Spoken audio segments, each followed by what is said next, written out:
नमस्कार दोस्तों, आज हम आए हैं नासिक महाराष्ट्र के अतुल डेयरी फार्म पर।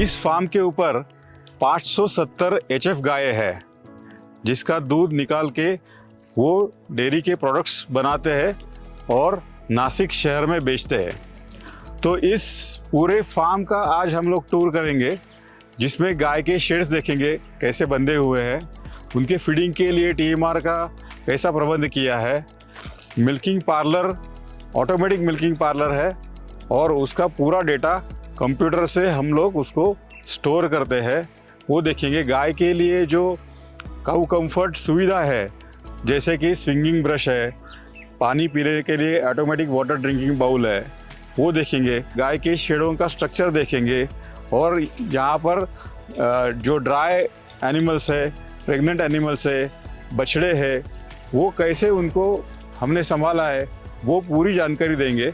तो आज आइए मेरे साथ, आइए अभी हम देखते हैं गाय के शेड कैसे बनाए हैं और मिल्किंग पार्लर कैसा बनाया है।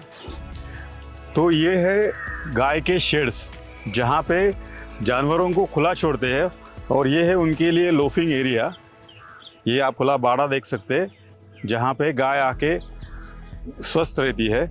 और ये शेड के अंदर TMR यानी कि फीडिंग के लिए बीच में सेंटर में अली बनाई है, जिसका लंबाई है या अली का जो चौड़ाई है वो अप्रोक्सीमेटली 15 फीट है और दोनों साइड में गाय छोड़ी है। उनको बैठने के लिए पर्याप्त जगह उपलब्ध की है। इसके बाद ये जो है ये मैन्योर अली है। ये मैन्योर अली के अंदर पूरा गोबर आप देख सकते हैं, ये यहाँ पे जमा हुआ है। उसको फिर स्क्रैपर के ज़रिए उसको स्क्रैपिंग चैनल में और गोबर कलेक्शन पिट में जाता है। और यहाँ पे जो आप देखते हैं, तो ये जो है ये रेस्टिंग क्यूबिकल्स बोलते हैं इसको। गाय को जुगाली करनी है, उसको बैठना है, उसको आरामदेह बैठना है, तो यहाँ पे ये रेस्टिंग क्यूबिकल के अंदर वो आराम से बैठती है, जुगाली करती है। यहाँ पे उनके लिए पानी का प्रबंध किया है, ऑटोमेटिक वाटर ट्रफ का अरेंजमेंट दोनों साइड में किया है, ताकि उनको जब भी ज़रूरत होगी, जब भी गाय को प्यास लगेगी, तभी 24 घंटे वो पानी पी सकती है। तो दोस्तों, गायों को सहलाने के लिए ये है डेलावाल का ऑटोमेटिक स्विंगिंग ब्रश। क्या होता है, गाय के जो स्किन रहती है, तो उसके ऊपर, गाय की जो त्वचा रहती है, उसके ऊपर काफ़ी धूल मिट्टी जमा होती है। कभी कभी पैरासाइट्स कीड़े भी रहते हैं, तो उसको बहुत खुजली आती है। ज़्यादा से खुजली उनका जो सर रहता है, तो उसके सींग के बीच में ज़्यादा आती है।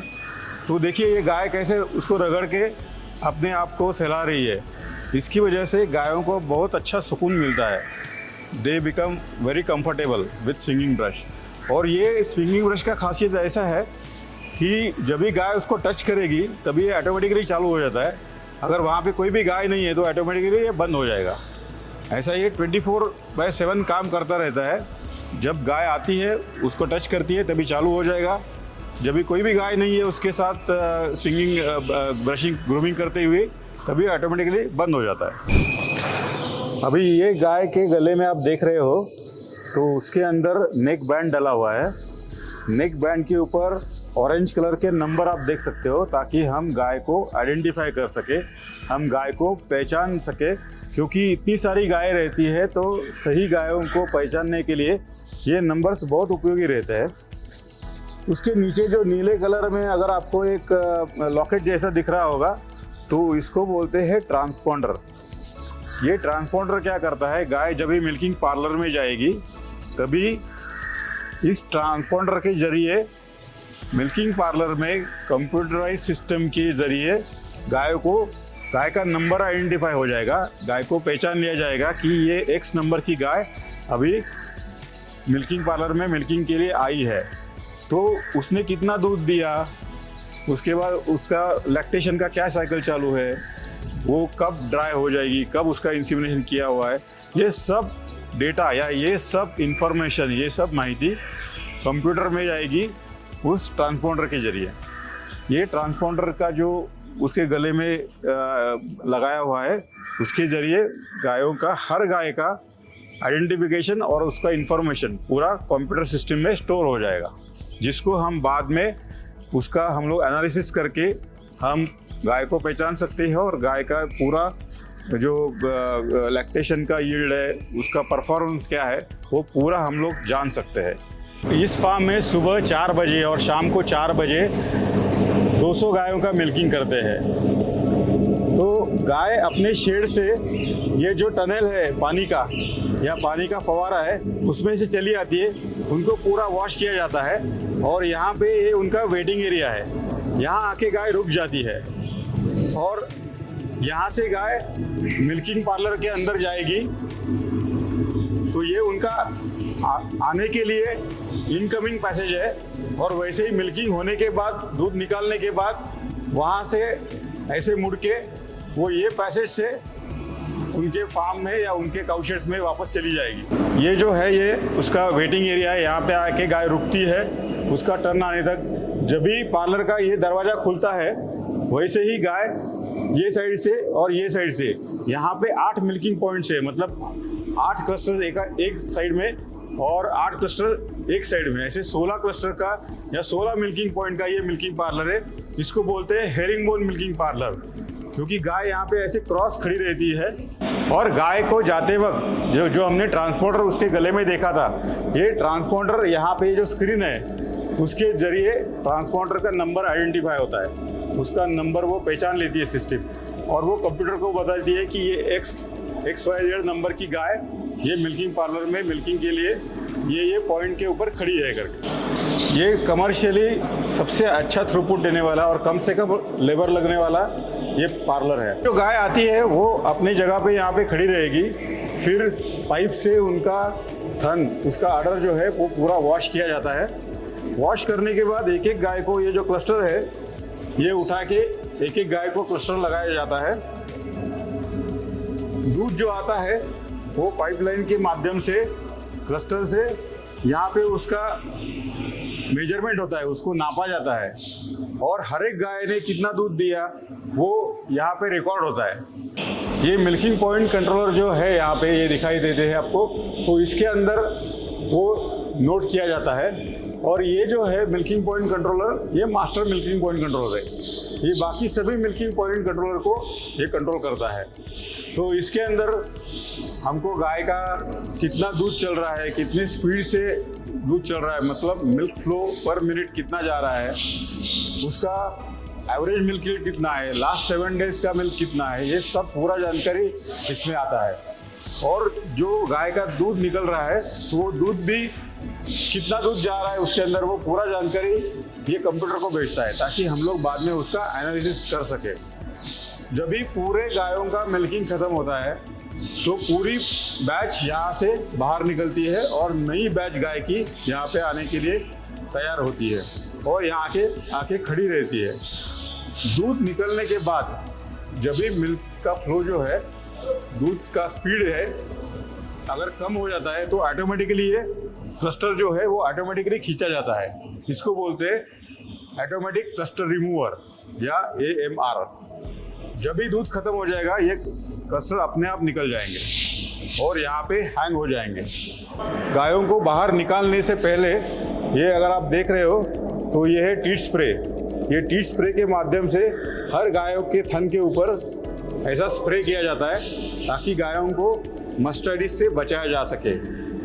इसके माध्यम से गाय के थन के अंदर जो बैक्टीरिया जा सकते हैं उनको रोका जाता है ताकि मास्टाइटिस की रोकथाम हो सके, इसलिए टीट स्प्रे बहुत ज़रूरी है। जब भी गायों का दूध इस पार्लर में निकाला जाता है तभी क्लस्टर के माध्यम से ये दूध स्टेनलेस स्टील के पाइप में आता है। सभी 16 गायों का दूध स्टेनलेस स्टील के पाइप के माध्यम से आके यहाँ पे जमा होता है। इसको बोलते हैं stainless steel and receiving unit. इसके अंदर दूध आने के बाद यहाँ पे जो मिल्क पंप लगा रहता है, तो एक स्पेसिफिक अमाउंट का दूध जब भी इसके अंदर जमा हो जाएगा, फॉर एग्जांपल 25 लीटर्स 25 लीटर या 50 लीटर दूध जमा होने के बाद ये मिल्क पंप है, ये ऑटोमेटिकली चालू होता है। ऑटोमेटिकली चालू होने के बाद यहाँ का दूध खींच के यहाँ पे जो फिल्टर है, यहाँ पे पेपर फिल्टर है, उस फिल्टर के थ्रू ये यहाँ से सीधा बल्क मिल्क कूलर के अंदर जाता है। इसलिए दूध को बल्क मिल्क कूलर तक लेके जाने की प्रक्रिया पूरी साफ रहती है, किसी का हाथ नहीं लगता, कंप्लीटली अनटच्ड मिल्क रहता है, एकदम साफ सुथरा दूध रहता है और लेबर की भी ज़रूरत नहीं है, इसलिए काफ़ी टाइम इसमें सेव हो जाता है।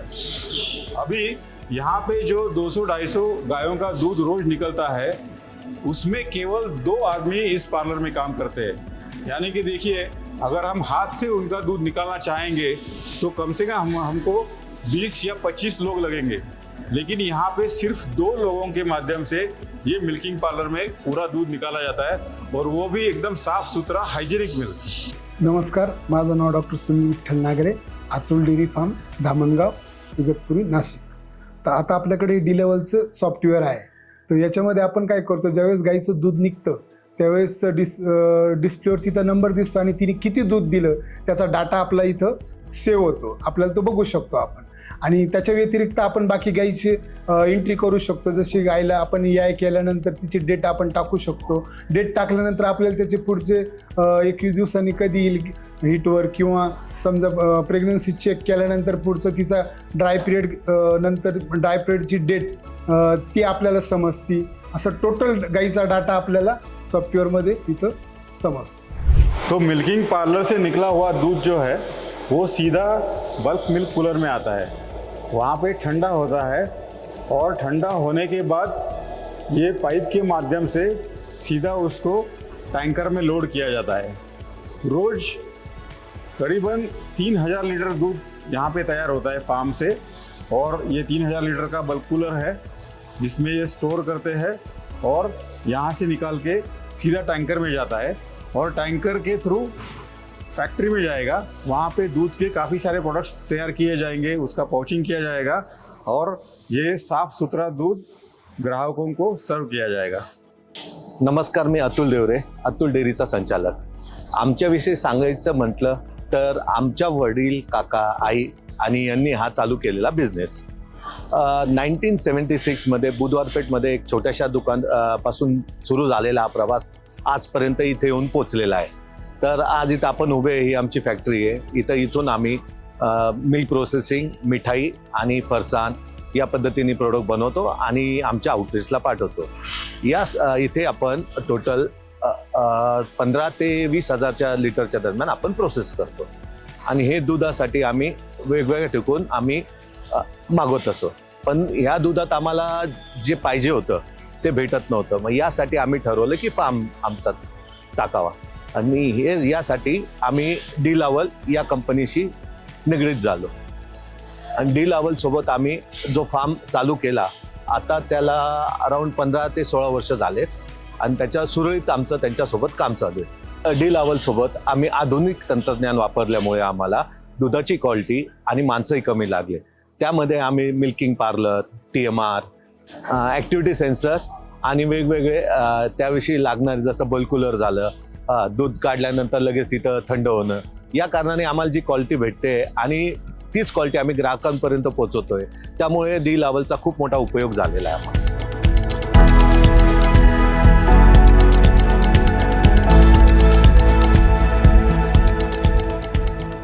ये जो सेक्शन है ये है हेफर सेक्शन या बछड़ियों का सेक्शन। ये भविष्य है फार्म का, क्योंकि आगे जाके इनकी गाय बनने वाली है। तो इस फार्म के ऊपर जो भी बछड़े तैयार होते हैं, जो भी बछड़े जनते हैं, तो इन सभी बछड़ों को 1 से 3 महीना, 3 से 6 महीने, 6 से 12 महीने, 12 महीने के ऊपर ऐसे अलग अलग सेक्शंस में, अलग अलग बाड़ों में उनको बढ़ाया जाता है। उनको अच्छी तरीके से उनको फीडिंग करके, अच्छा कंफर्ट देके, फिर ये ऐसी बढ़िया सी हीफर्स बनती है जो आगे जाके दूध देगी और इस फार्म को आगे चलाते रहेगी, प्रोग्रेस करते रहेगी। तो बछड़ों का संभालन बहुत इम्पोर्टेंट है, बहुत आवश्यक है। उनकी अच्छी तरीके से अगर हम लोग देखभाल करते हैं तो इस फार्म का आगे का मिल्क प्रोडक्शन करने की जिम्मेदारी ये इनकी बनती है।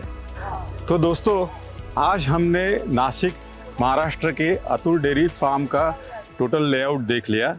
ऐसा प्रोजेक्ट जब भी बनता है तभी उसके लिए हमें क्या लगता है कि पूरे लैंड का कंटूर मैप हमें लगता है, जिसके ऊपर हम लोग अच्छी तरीके से इसके डिज़ाइंस बना के आपको देते हैं। अब ये जो पूरा क्षेत्र है ये है 14 एकड़ का, उसमें से 8 एकड़ क्षेत्र में ये डेयरी फार्म बसा हुआ है। तो इसका पूरा लेआउट, प्लानिंग, डिज़ाइनिंग हमने उनको बना के दिया था। उस हिसाब से काउ शेड्स का डिज़ाइन, पार्लर का डिज़ाइन, बल्क कूलर का रूम वगैरह ये सब हमने प्लान किया था। अगर इस फार्म के बारे में आपको और जानकारी चाहिए तो हमारे नासिक के एरिया मैनेजर जो है प्रमोद जी चौहान, उनको कांटेक्ट कीजिए। अगर आपको डेयरी फार्मिंग के ऐसे वीडियोस देखने हैं तो आप हमारे YouTube और Facebook चैनल को सब्सक्राइब कीजिए।